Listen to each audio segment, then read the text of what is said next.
Apocalipse capítulo 3,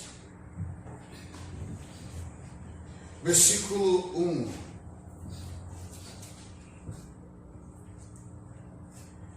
Versículo 1. Está escrito assim: e ao anjo da igreja que está em Sardes, escreve: isto diz o que tem os 7 Espíritos de Deus e as 7 estrelas. Conheço as tuas obras, que tens nome de que vives e estás morto. Pausa.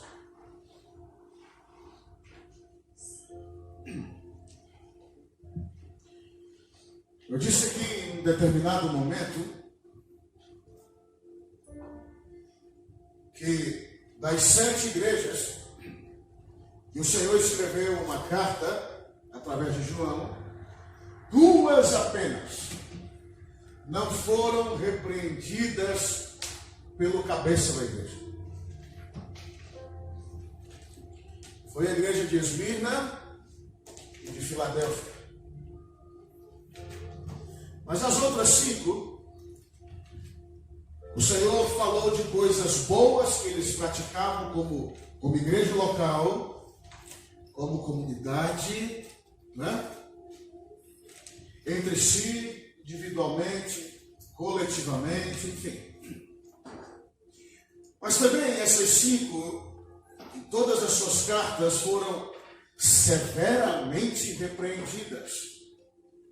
E nós entendemos, irmãos, de acordo com o que está escrito nas Escrituras Sagradas, e por mais que a repreensão momentaneamente parece ser ruim, porque ninguém gosta de ser repreendido, a não ser pessoas maduras que entendem que a repreensão pode promovê-las, ativá-las e projetá-las. Aquela igreja inicialmente recebeu o impacto da repreensão do seu Senhor, mas a repreensão ela é feita por alguém que ama, e ninguém melhor do que para expressar o amor dele, do que aquele que, para aquela igreja, do que aquele que entregou a si mesmo por ela, né? E se tratando da igreja de Sardes, não foi diferente em muitas coisas, no que diz respeito a palavras de correção. Irmãos, entenda algo. Eu quero aqui liberar uma primeira chave para você. Toda correção, ela evita uma rota de colisão. Você pode dizer amém por isso? Amém. Vou repetir. Toda correção, ela evita lá na frente uma rota de colisão. Amém. Glória a Deus. E uma vez que eu sou corrigido, a minha rota é corrigida.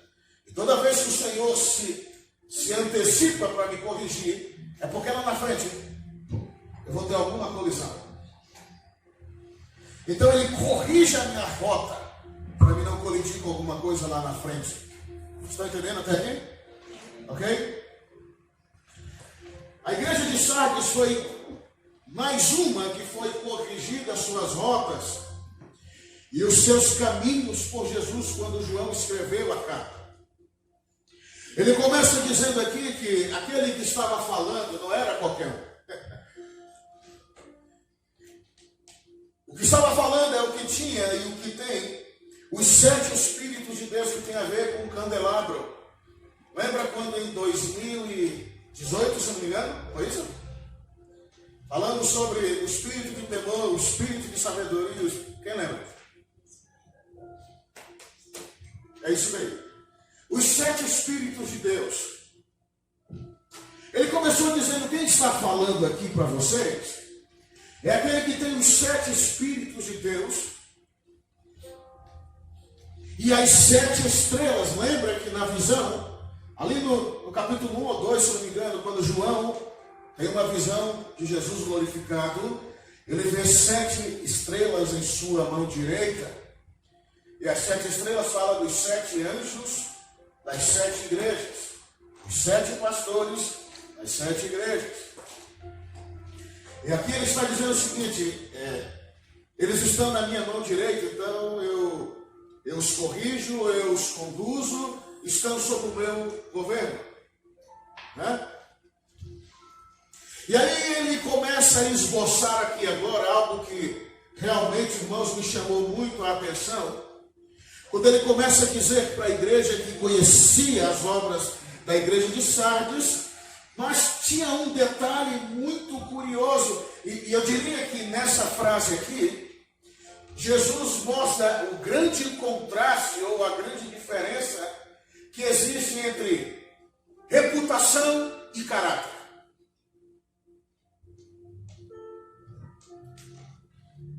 Qual era a reputação da igreja de Sardes? Uma igreja que estava viva. Dizia-se que eles, e aqui é um grande problema, santos, meu Deus. Diz os historiadores que a igreja de Sardes, ela tinha sempre uma ideia de se mostrar para a sociedade e para as pessoas, que era uma igreja sempre muito ativa, que estava sempre em movimento. Mas aqui, conforme as palavras do Senhor Jesus, aquele que perscruta o mais íntimo do coração do homem, aquele que está escrito em Hebreus, que todas as coisas diante dos seus olhos estão nuas e patentes diante daquele que havemos de prestar contas, esse mesmo estava mostrando que o ativismo e o movimento de uma igreja não significa que ela está viva.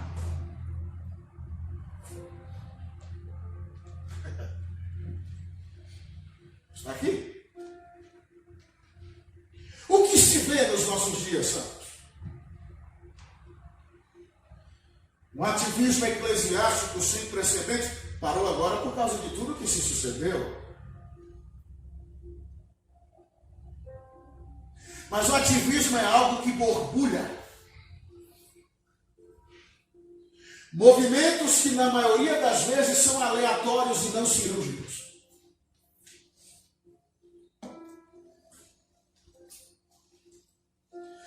Porque não adianta eu ter um movimento aleatório. Ó, aleatório é isso aqui, ó. É isso aqui. Aleatório. Se é para se movimentar, eu preciso ser cirúrgico no meu movimento. Como uma flecha atirada ao alto. Então, quando Jesus, já começa aqui, né? Quando Jesus, pela sua onisciência, através do seu apóstolo, ele já desnuda de imediato a igreja de Sardes. Quando ele faz isso, o choque vem de imediato. Porque uma vez que lemos isso aqui, santos, isso recai para os nossos dias. Por isso que eu tenho dito ao longo desse tempo que ministrei, que como envolve o espírito da igreja e as dispensações que a igreja viveu e vive sobre a terra, isso diz respeito aos nossos dias também. E se diz respeito aos nossos dias, logo, tudo que está aqui aponta para nós. Concorda comigo? Deus, amém. E uma das coisas que está apontando aqui, de cara, assim, sem rodeios, vocês têm uma reputação de quem está vivo. E reputação é o que falam acerca de nós, o que acham acerca de nós. Mas o caráter da igreja de Sardes não era o que a reputação dizia. O caráter fala da essência de quem a pessoa, ou alguém, uma igreja é de fato por dentro. Por isso que eu disse aqui, agora há pouco, que quando Jesus fala essas palavrinhas aqui, ele está colocando um grande contraste entre a reputação de uma igreja e o caráter da mesma. A igreja de Sardes procurava promover na sua geografia uma reputação de uma igreja que estava ativa, estava em movimento. Aí Jesus chega e diz: você tem nome de quem está vivo, mas eu sei de fato, você está morto.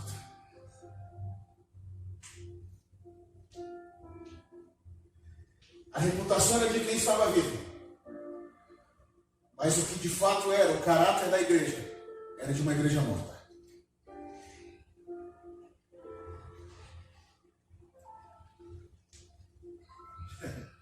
Consegue entender isso? E aqui jaz o grande perigo, irmãos, é caminhar sobre a terra com uma aparência, uma reputação de alguém que está vivo, mas que por dentro está morto.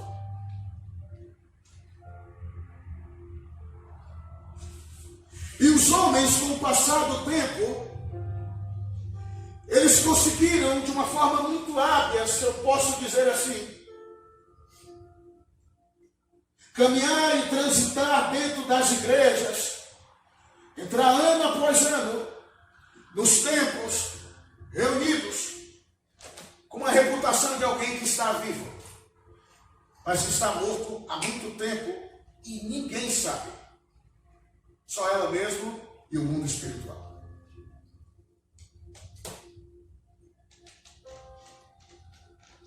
Bem, eu acredito que em algum momento da nossa vida, eu já fiz isso. Eu estava nas mesmas condições que a igreja de Sardes em algum momento da minha vida, alguns anos atrás. Eu dava a aparência de alguém que estava vivo no espírito.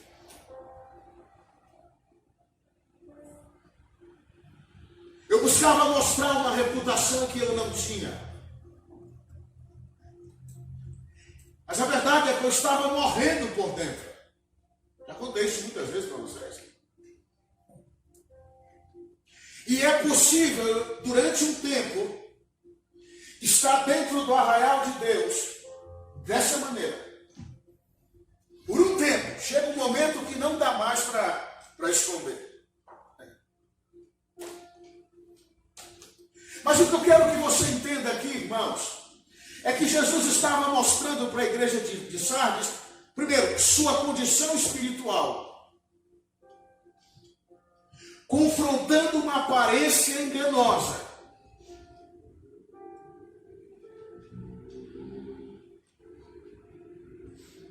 E mostrando as consequências e o porquê não seria interessante ela continuar na condição de uma igreja morta.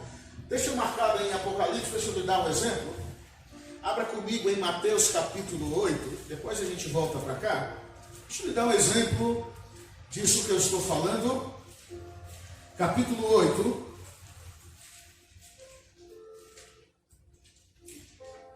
Olha só.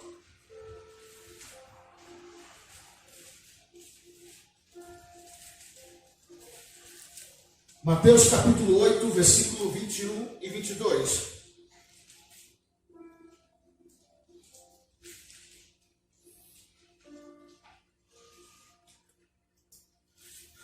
Palavras do Senhor Jesus. E outro de seus discípulos lhe disse: Senhor, permita-me que primeiramente vais sepultar o meu pai. Jesus, porém, disse: meu Deus, deixa os mortos sepultar os seus mortos. Vem tu e me segue.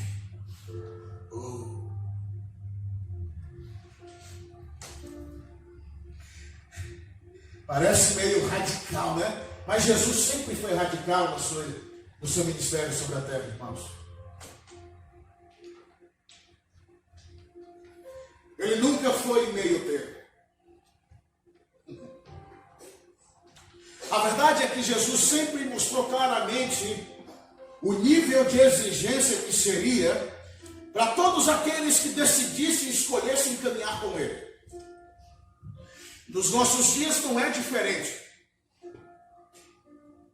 O nível de exigência para se andar com Jesus não mudou. Até porque Ele não mudou, então por que o nível de exigência ia mudar também? Concorda comigo? Amém. Está escrito que Ele é o mesmo ontem, hoje e eternamente. Amém. Glória a Deus. Está escrito no livro de Tiago que nele não há dúvida nem sombra de variação. Ou seja, Ele não muda. Assim como a sua palavra, Ele mesmo é imutável. Glória a Deus. Amém. Assim como Ele é imutável, Ele não muda na sua fidelidade, Ele não muda no seu amor, Ele não muda na sua compaixão, Ele não muda na sua misericórdia, também Ele não muda no seu juízo, na sua exigência, na sua maneira de nos desafiar, Ele não muda também. Glória a Deus. Naquele dia, um jovem que estava caminhando com ele disse: Mestre, Senhor, eu quero te seguir, mas primeiro me deixa sepultar o meu pai. O que tinha de errado nisso, irmão? Não tinha, pelo contrário, não tinha nada de errado nisso. Muito pelo contrário. Mas o que Jesus disse para ele? Ei, deixa os mortos sepultar os seus mortos. Mas tu vem e me segue, não perde tempo. Vem. Se porta como alguém que está vivo. Amém. E deixa que os mortos sepultem outros mortos. Entendeu o que ele está querendo dizer aqui? Irmãos, mortos são atraídos por mortos. Mortos interagem com mortos. Mortos não seguem a vida.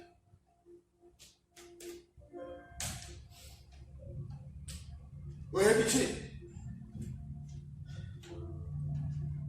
Pessoas que estão mortas por dentro, elas atraem outras que estão na mesma condição. Como um abismo que chama outro abismo.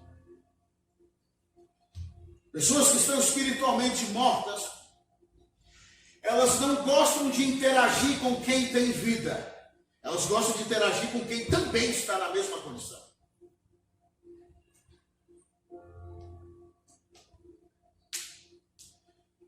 E eles não seguem a vida assim de imediato. Mortos sempre têm um atalho. Eles não procuram a vida de imediato.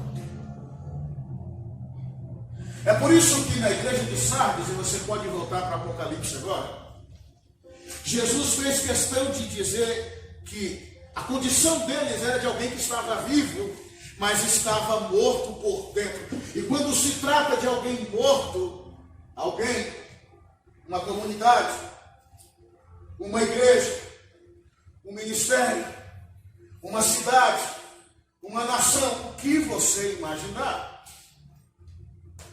Quando se trata de um ambiente onde a morte impera, é um dos lugares mais perigosos que existem na Terra.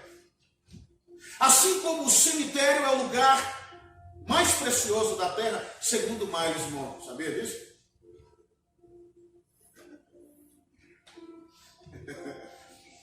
Miles Monroe diz que o lugar onde existe mais preciosidade é no cemitério. Aí alguém chegou para ele e disse: por quê? Porque no cemitério, lá tem muitos talentos que foram enterrados com os mortos. Lá tem muitos empresários que um dia não conseguiram romper e foram junto para a cova. Lá tem muitos homens que querem para ser ministros da palavra, mas desobedeceram e foram para a cova junto com ele. Lá existem muito tesouro. Na terra, o lugar onde tem mais tesouro é o cemitério.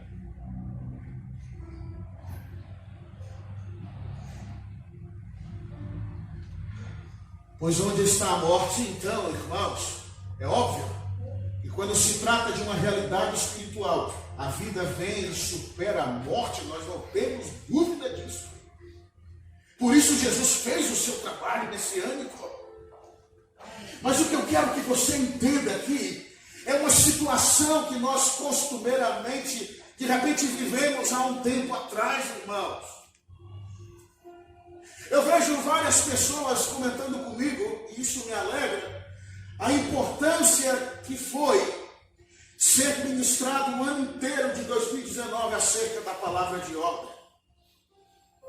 Hoje, creio que a maioria, ou se não todos, entendem porque Deus falou um ano inteiro sobre ordem.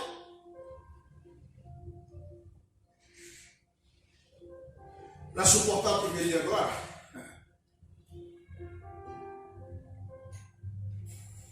E eu lhe digo mais, e falo com toda a convicção, viu? Não estou exagerando. Eu tenho feito um mapeamento de alguns outros lugares, outras igrejas, de homens de Deus, homens ungidos, não só na cidade, mas fora. Homens ungidos. É terrível o nível de guerra que está acontecendo na geografia desses homens por causa de toda essa situação que ocorreu.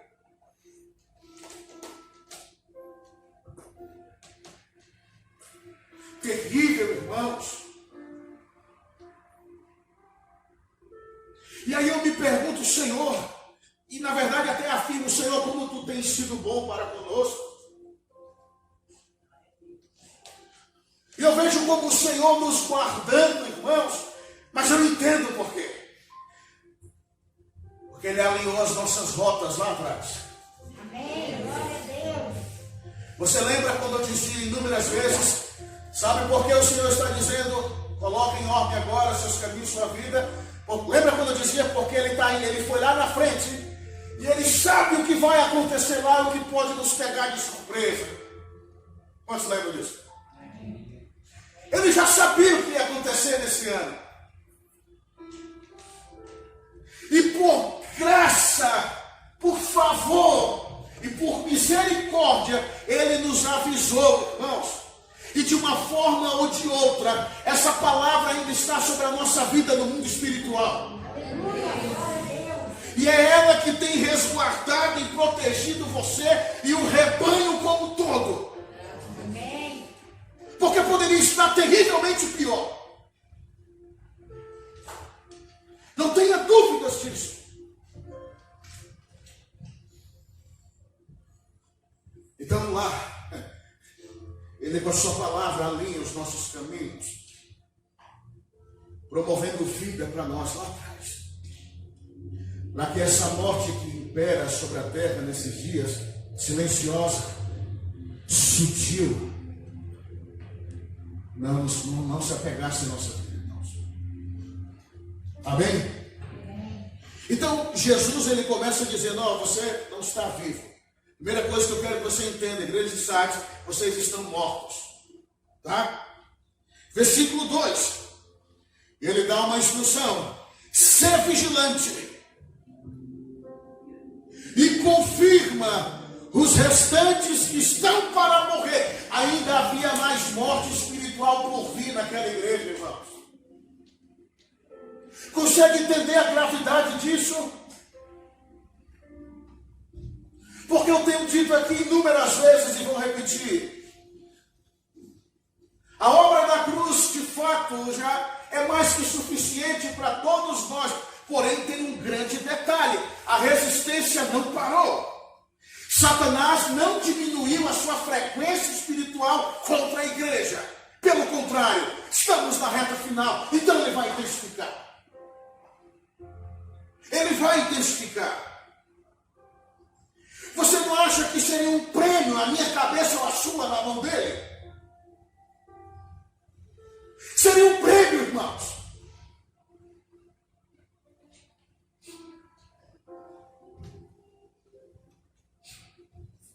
Por isso que o Senhor, Ele instrui a igreja, sejam vigilantes. Confirma, ou seja, ajuda a despertar aqueles que ainda estão por morrer. Jesus estava anunciando, irmãos, algo que ainda estava vindo.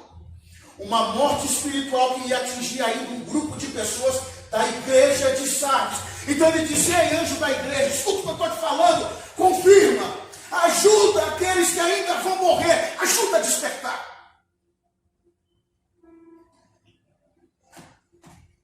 Toca nos sentidos sentidos espirituais deles. Tira essa anestesia, essa lepra espiritual que não faz ele sentir quando a morte espiritual se aproxima. Quando o vento gelado da morte espiritual bate sobre a sua vida espiritual, desperta eles, toca neles. Era mais ou menos assim que ele estava dizendo. Porque ele declarou que ainda uns estariam por morrer, e ele segue dizendo, porque eu não achei as tuas obras perfeitas diante de Deus. E o perfeito aqui tem muito a ver com maduro. Porque obras perfeitas, naquilo que a gente entende que tem que ser algo impecável, a gente não vai conseguir, pode esquecer isso. Quando ele disse, eu não achei as tuas obras perfeitas diante de Deus, eu não achei as tuas obras maduras de alguém que está realmente crescendo. Porque toda vez que a Bíblia fala da palavra perfeito, ela fala de maduro. O significado é maduro. Quando o Senhor disse a Abraão, anda na minha presença e ser perfeito. Ele estava dizendo, Abraão, anda na minha presença, e o resultado disso é, você será maduro. Porque Deus não compartilha os seus segredos com pessoas imaturas. Você acha que Deus, como um pai, ele não quer compartilhar coisas muito grandes conosco como filhos? Tenha certeza que sim. Mas tem muita coisa que ele retém. Porque a nossa imaturidade em alguma área faz extraviar todo o presente.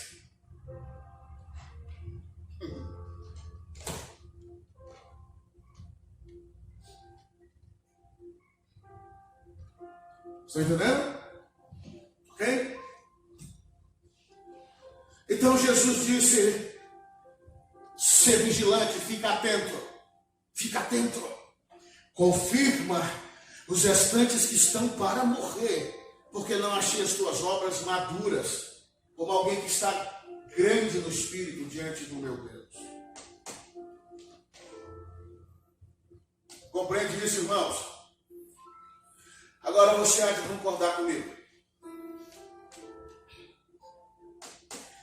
Maturidade é uma virtude que está muito escassa dentro do corpo de Cristo. Há muitos membros do corpo de Cristo que são imaturos.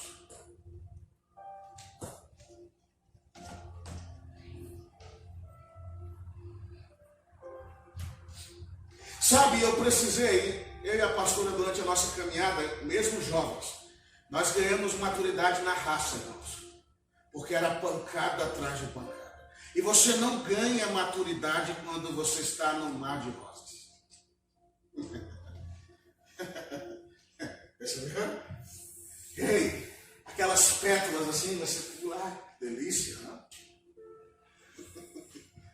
Não traz maturidade. O que traz maturidade é a guerra.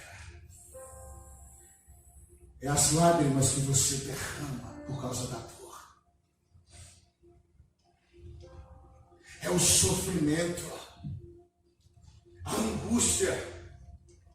E até aquela vontade de desistir que você já teve muitas vezes. Lembra o que disse Salomão? É melhor estar na casa do luto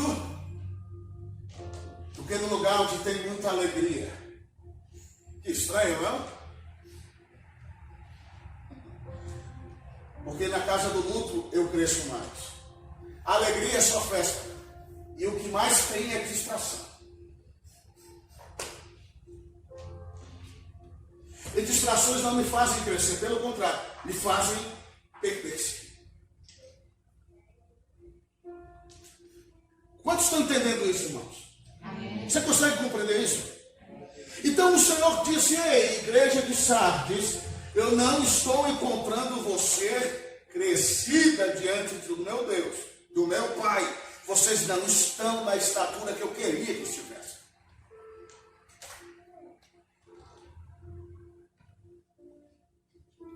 É por isso que eu conheço pessoas que estão há 50 anos andando com Deus.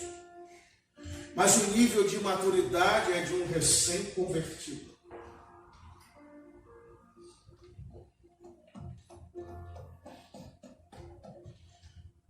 estão envelhecendo, à medida que caminham com Deus, elas estão envelhecendo porque o tempo está passando, mas não amadurecendo. Uma coisa é envelhecer com Deus, outra coisa é amadurecer com Deus. Consegue entender isso? Ok? Está difícil de dar uma rajada aí, como diz a Assembleiana? Mas vamos lá, daqui a pouco a gente dá. Versículo 3. Perdão. Isso, 3. Lembra-te, pois, do que tens recebido. A repreensão dele é assim, irmãos. Dói no começo, depois passa. Lembra-te, pois, do que tens recebido e ouvido, e guarda-o, e arrepende-te. Ele segue dando instruções para a igreja. Ó, lembra do que, primeiro, do que vocês têm recebido. O que temos recebido do Senhor nesses dias? Observa que Ele tem manifestado a sua presença no nosso meio. Temos recebido coisas excelsas, sublimes, mais sublimes do que o próprio céu.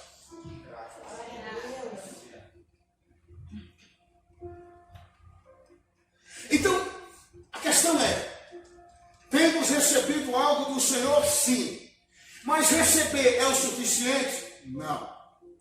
Porque Ele segue dizendo, lembra do que tu tem recebido, lembra do que tu tem ouvido, e guarda isso. Guarda o que tu tem recebido e o que tu tem ouvido, irmãos. Ei, o que vai definir a igreja triunfante nos últimos dias é aquilo que ela recebeu e ouviu durante todo o tempo que ela transitou sobre a terra. O que vai definir o grau e o nível e a patente espiritual de autoridade de uma comunidade local como a nossa, por exemplo, é o que temos recebido e o que temos ouvido de Deus.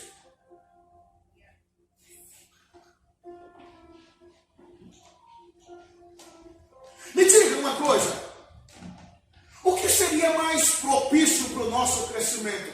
Isso aqui que temos ouvido, o que temos ouvido durante muitos domingos, ou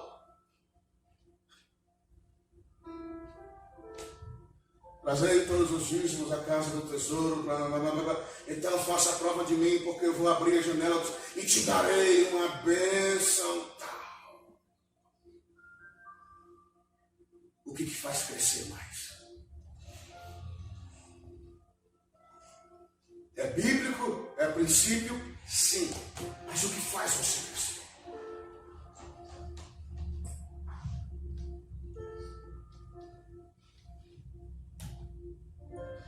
O que faz e o que faria essa comunidade, esse ministério crescer no Espírito?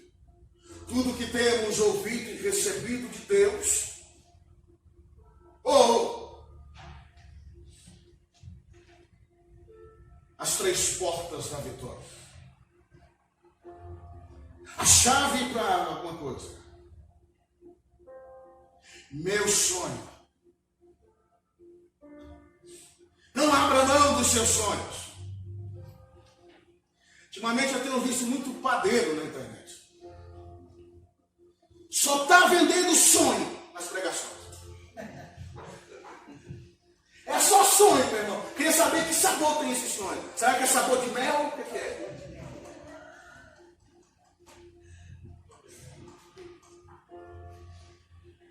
Poxa, eu fico impressionado com isso, irmãos. É engraçado, mas se torna trágico quando nos deparamos com o cenário que vivemos hoje sobre a terra. As coisas se afunilando e ainda perdemos tempo ouvindo coisas que só vão acrescentar alguma coisa, no máximo no meu bolso. Isso é muito pouco. Eu preciso de algo que acrescente a minha eternidade. Eu preciso ouvir e receber alguma coisa que afeta a minha vida espiritual verdadeiramente. Não algo que entra dentro do meu bolso ou cabe dentro da minha carteira. Isso é pouco demais, irmãos. Isso é reduzir o evangelho a menos que nada.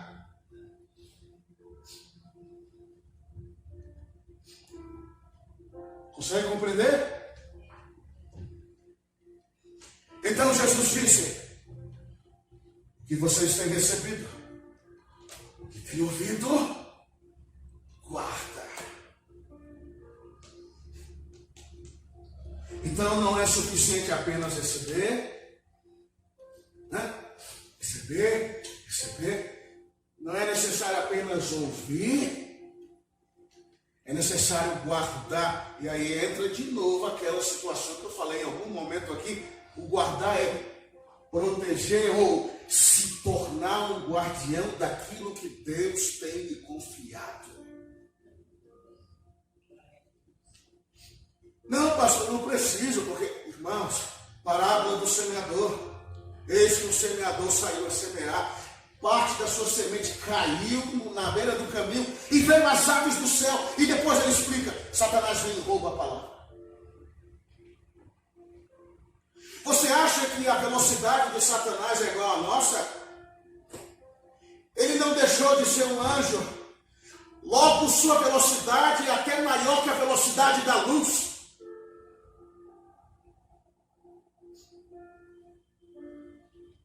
Uma vez que o Senhor solta a palavra, de imediato eu tenho que guardar ela, irmãos.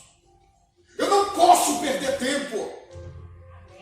Eu tenho que proteger aquilo que Deus tem entregado para mim. Cada palavra, cada profecia, cada ministração, cada nível de unção, cada dom, tudo eu preciso proteger como um tesouro. Eu preciso ser mais valente que o diabo. Amém. Glória a Deus. Você pode dizer amém? Amém.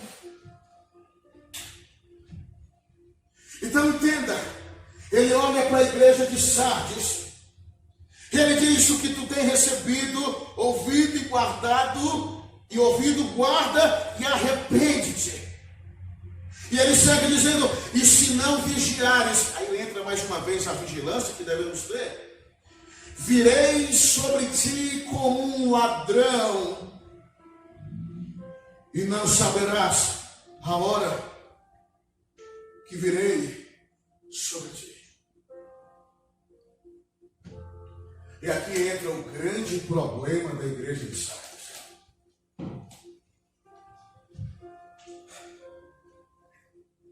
Observa que se você for comparar as outras igrejas,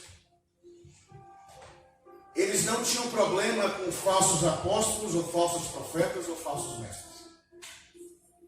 Se você olhar comparado às outras igrejas, eles não tinham problema com falsas doutrinas, como a dos Nicolaítas e de Balaão, por exemplo. Afinal, qual era o problema dessa igreja, então? Sua apatia espiritual. O tipo de estrutura que eles alimentavam dentro de si mesmos.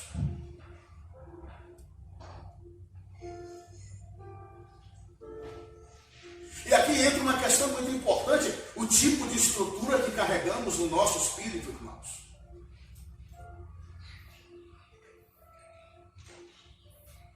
Compreende isso? Então o grande problema aqui, observa, era a apatia da igreja. E aí vem o maior problema de todos. Jesus disse o seguinte: ei, se vocês não se ligarem, se vocês não começarem a mudar a postura de vocês, é eu, não é Satanás, é eu que vou vir como um ladrão até vocês. Aí aqui pegou, Santos. Se fosse Satanás era fácil. É só subir a torre de vigia. É só se portar como atalaia. Então eu vou detectar o movimento dele. Ah, mas não é Satanás. Aí que está o problema. É ele. Observa, eu vou ler de novo. Se não vigiares, se você não estiver atento, se você não estiver fazendo a leitura correta dos tempos, se você ficar se distraindo com coisa boba, virei sobre ti como um ladrão e não saberás. Ei, se ele disse que a gente não vai saber, Então tenha certeza, a gente não vai saber e nem ver. Não vai deixar rastro. Se fosse Satanás, ele deixaria um rastro. Mas é o Senhor. Então nem rastro vai ficar. Aí era o grande problema da igreja de Sardes. E temo que isso afete a igreja desse século.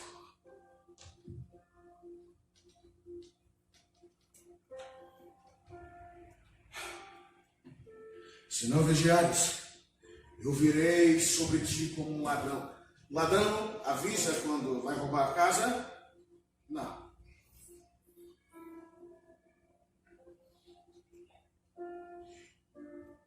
Ele determina a hora que ele vai chegar ali.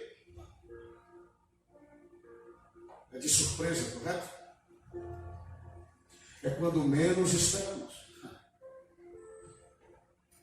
Aí aqui vem uma grande questão que eu quero abrir um parênteses aqui. Essa questão de vigilância e de sermos ou não pegos de surpresa, isso me faz pensar muito sobre o dia do arrebatamento. Por quê, pastor? Observe. Jesus um dia disse o seguinte: quando vocês olham para a figueira e vocês veem suas folhas, então vocês logo fazem a seguinte leitura: bem, daqui tanto tempo ela vai dar o seu fruto. E aí ele foi e complementou dizendo: assim será no fim dos tempos. Quando vocês virem todas essas coisas acontecendo, levantai as vossas cabeças, pois a vossa redenção se aproxima. Sabe o que ele estava dizendo? A verdade é que a gente sempre foi ensinado da seguinte maneira. E de fato o arrebatamento vai ser no abrir e fechar de olhos. Mas o arrebatamento só vai pegar de surpresa quem estava distraído. E quem não se importava em vigiar os tempos e as épocas e os movimentos no céu e na terra. E todos os eventos que envolvem isso. Em outras palavras, quem estiver atento vai saber, não sabe o dia, mas vai saber que está bem próximo.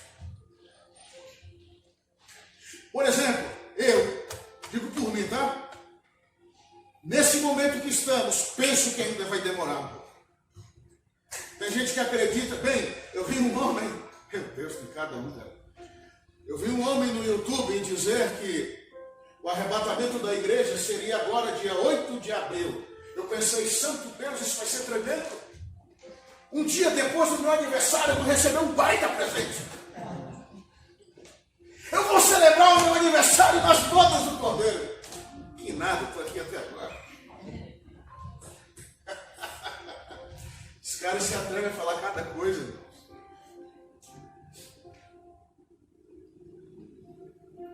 A verdade é que, e aí eu vou abrir um outro parênteses para depois voltar para o primeiro.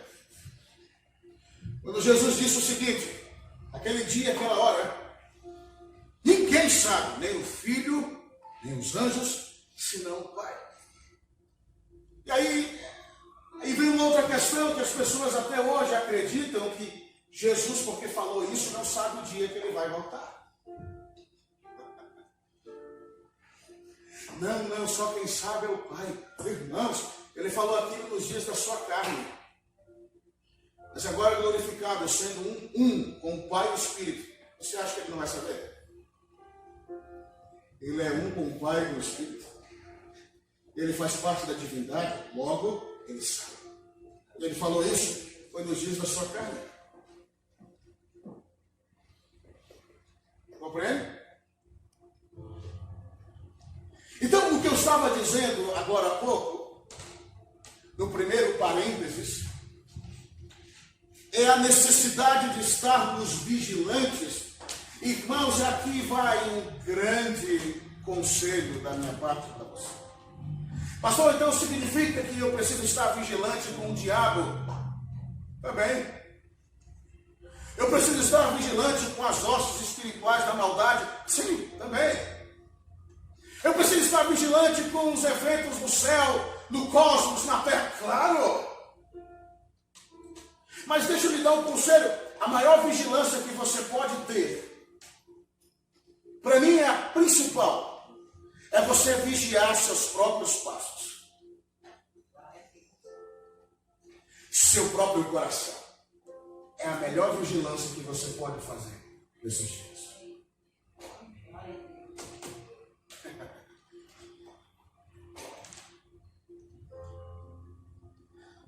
É mais fácil vigiar Satanás do que nós mesmos, sabia?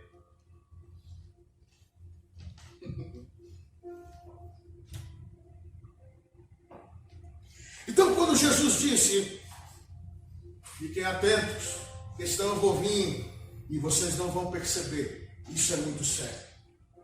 Versículo 4: mas também tens em Sardes, aí vem aqui uma mirra, né? Na ferida. Mas também tens em Sardes algumas poucas, não eram muitas, poucas pessoas que não contaminaram suas vestes e comigo andarão vestidas de branco, porquanto são dignas disso. Diga amém. Amém. O Senhor disse: ei, diante de tudo isso, agora deixa eu falar algo para afagar a alma de vocês. No meio de vocês, algumas poucas pessoas andarão vestidas de branco comigo, porque são dignas disso. O Senhor fala isso, irmãos. Uau!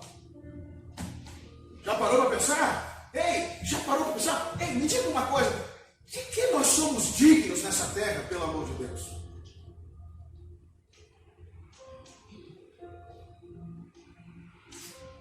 Parou para pensar?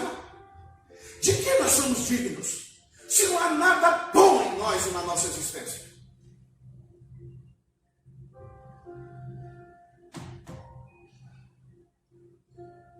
Até nossos pensamentos são maus. Até os nossos olhos.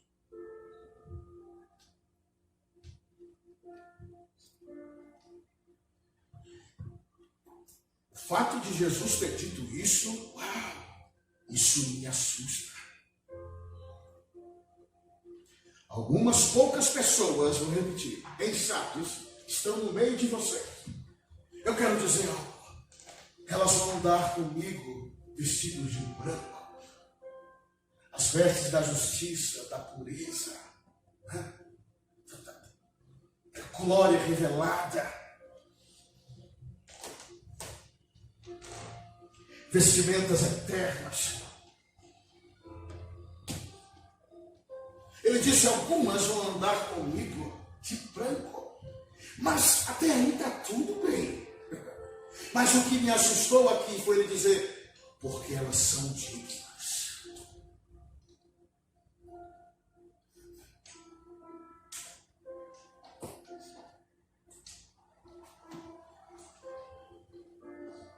Aí de repente alguém pode pensar e dizer assim: bem, isso daí só para um cara como Enoque, por exemplo.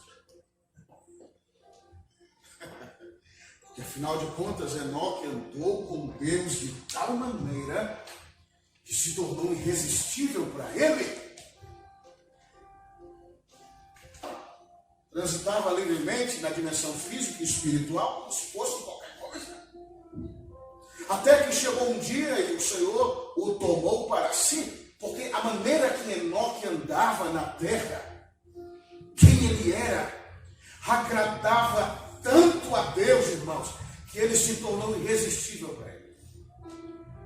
Então, naquele momento que Enoque entra dentro de uma dimensão, e penso que o Senhor o atraiu um pouco mais, ele deu mais um passo.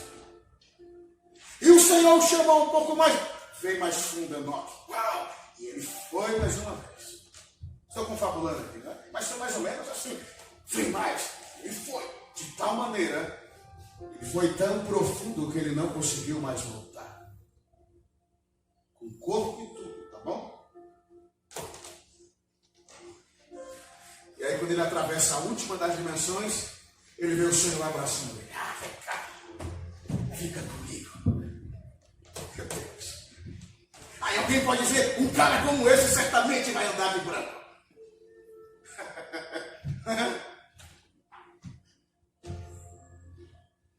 Ah, não, pastor. Elias vai andar de branco. Olha o que o cara fazia. Moisés.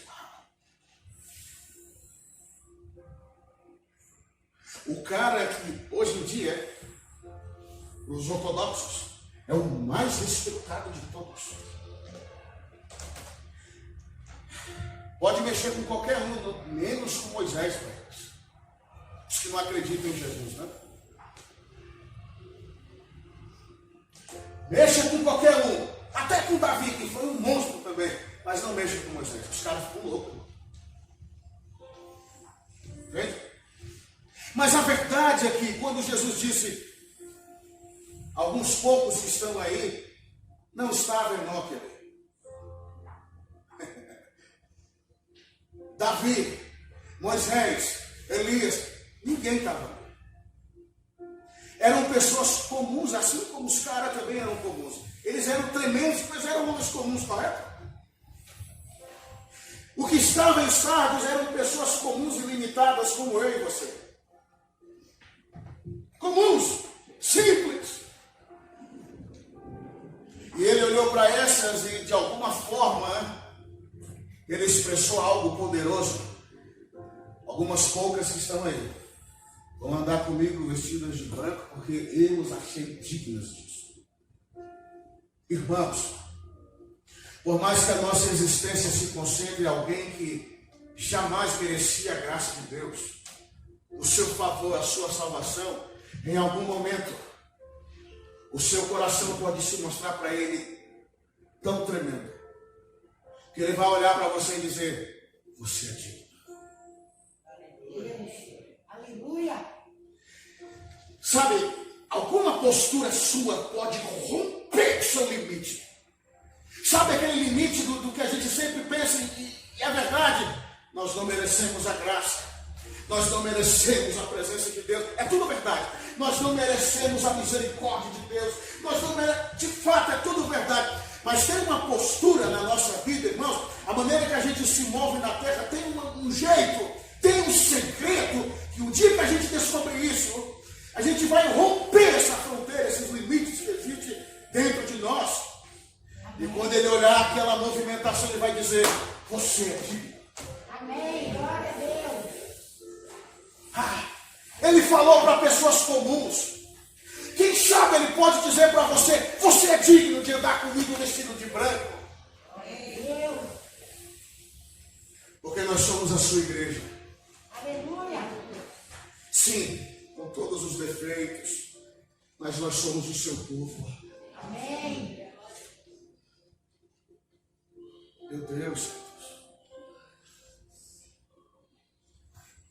a sua vinha. Desde que o Senhor liberou aquela palavra naquele dia sobre vinha, eu não me esqueci mais. Aí eu me lembrei da parábola que Jesus falou sobre os trabalhadores. Diz que um certo senhor tinha uma vinha. E na vinha tinha uma torre. Não acha estranho isso? Um cara constrói uma torre no meio de uma vinha.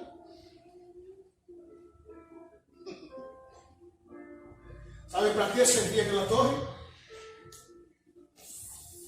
Um vigia ficava em cima da torre, vigiando a vinha, para que não entrassem invasores ali. Raposas, pessoas normais, malfeitores, o maligno. E quando ele fala em vinha, e o fato dele ter dito vinha, isso para mim significa muito, eu nunca mais esqueci, irmãos. Aí eu faço uma seguinte leitura. Nós somos um ministério que ora, ok? Temos essa prática de oração. Então tem uma torre aqui na vinha. Amém.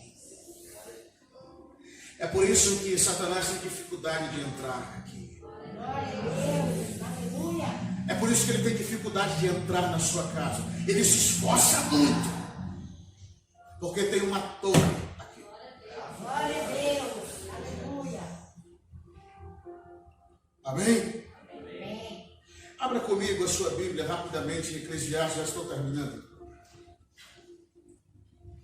Eclesiastes capítulo 9.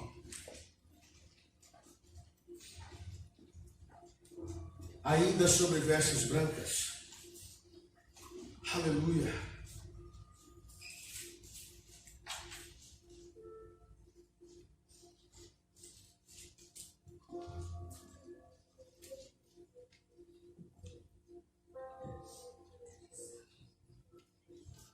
Eclesiastes capítulo 9, versículo 8. Olha só o que está escrito. Em todo o tempo, em todo o tempo, sejam alvas as tuas vestes, e nunca falte o óleo sobre a tua cabeça. Em todo o tempo, não é assim, um dia sim, um dia não. As minhas vestes, elas não podem estar altas e brancas só na terça, na quinta ou no domingo. Ou no sábado,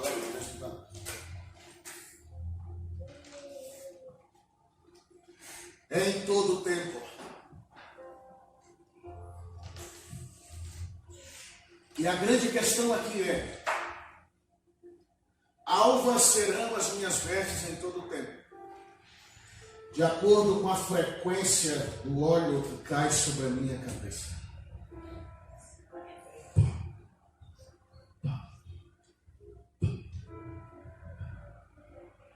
Lembra o que disse Davi?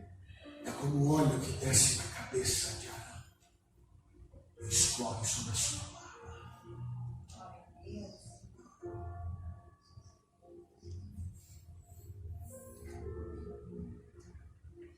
Quando Jesus disse: andarão comigo vestidos de branco, é em todo o tempo, irmãos. Em todo o tempo, em todo o momento, em toda a circunstância. No dia mau ou no dia bom, em dias ensolarados ou nublados. Em todo o tempo sejam alvas as tuas vestes. O que ramacê. E nunca falte um óleo sobre a tua cabeça. Irmãos, o fato de andar vestido de branco como ele mostra a frequência do óleo sobre a nossa cabeça. Se no espírito os seres de lá, daquela dimensão, não enxergam em mim vestes brancas, está faltando óleo sobre a minha cabeça.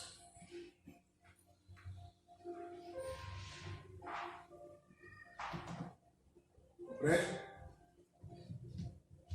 Versículo 5. O que vencer, e ele afirma novamente, será vestido de vestes brancas. Isso é tremendo. E de maneira nenhuma arriscarei o seu nome do livro da vida. Isso aqui é muito importante, irmãos. Se eu não me engano, é Apocalipse 20, 14, ou 24, 14, ou 24, 10, não me lembro, que diz: e todo aquele que não for achado inscrito o seu nome no livro da vida será lançado no lago de fogo e de enxofre.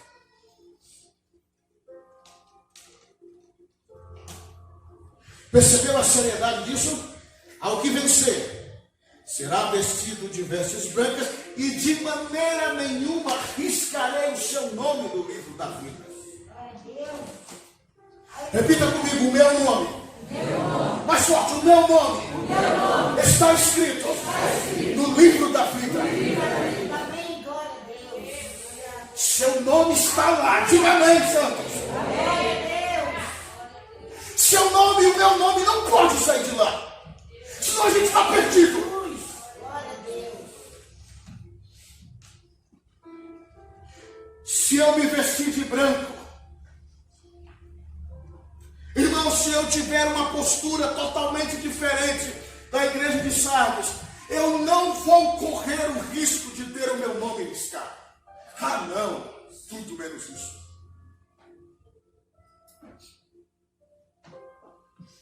Tudo menos isso. De maneira alguma riscarei o seu nome do livro da vida. E aqui vem algo poderoso. E confessarei o seu nome diante de meu Pai e diante dos seus anjos. Você já parou para pensar nisso, irmãos? Uma coisa é Jesus quando ascendeu aos céus, porque ele era um mistério que estava oculto desde os tempos antigos, correto? E se revelou nos dias daquela época dos apóstolos. Aí quando ele é glorificado, ele sobe aos céus. E aí se cumpre a profecia de Davi. Levantaram porta as vossas cabeças, porque aí vem o Rei da Glória. E as milícias de anjos perguntam: quem é esse Rei da Glória? Eles não conheciam a Jesus, porque ele era um mistério até então.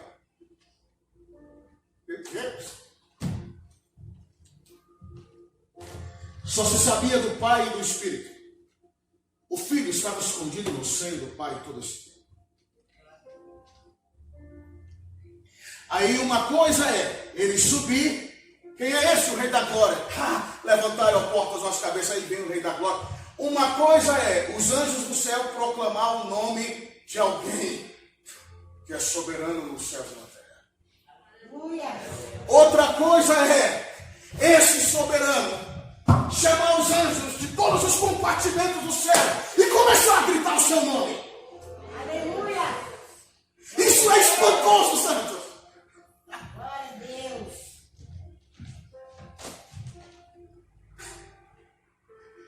Você entra pelas portas e aí ele chama os anjos: vem.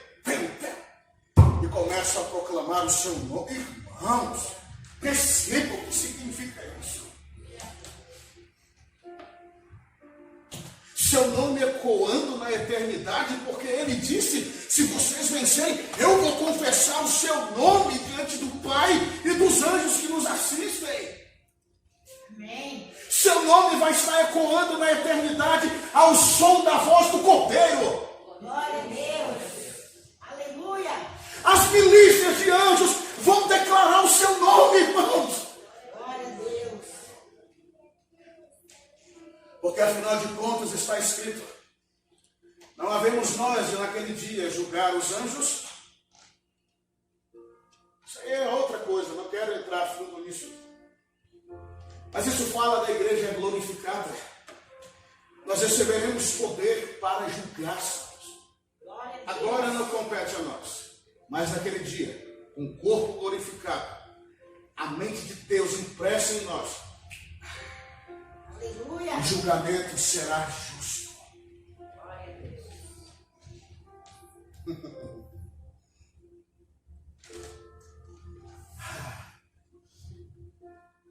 Eu não sei se lá no céu a gente vai chorar de alegria.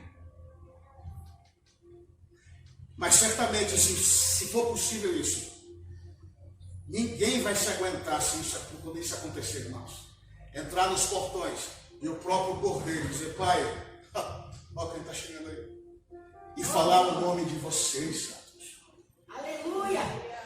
E os anjos do céu dizer: ei, é ele que eu protegi durante todo o tempo na terra. É ele. Ela chegou, eles estão aqui. Glória a Deus. Aleluia. Eles chegaram, estão aqui. Finalmente vamos celebrar as bodas. Glória a Deus. Aí eu lhe pergunto: vale ou não vale a pena ir até o fim e vencer? Há o que vencer. Amém. Eu vou confessar o seu nome diante de meu Pai e dos seus anjos. que estão nos céus.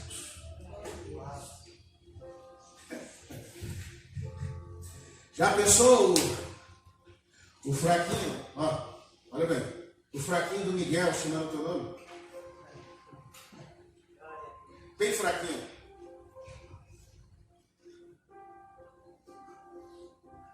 O cara que quando se movimenta rasga o céu só com a espada. Só isso. E tem seus pés na fronteira de Israel. O protetor da nação de Israel é ele.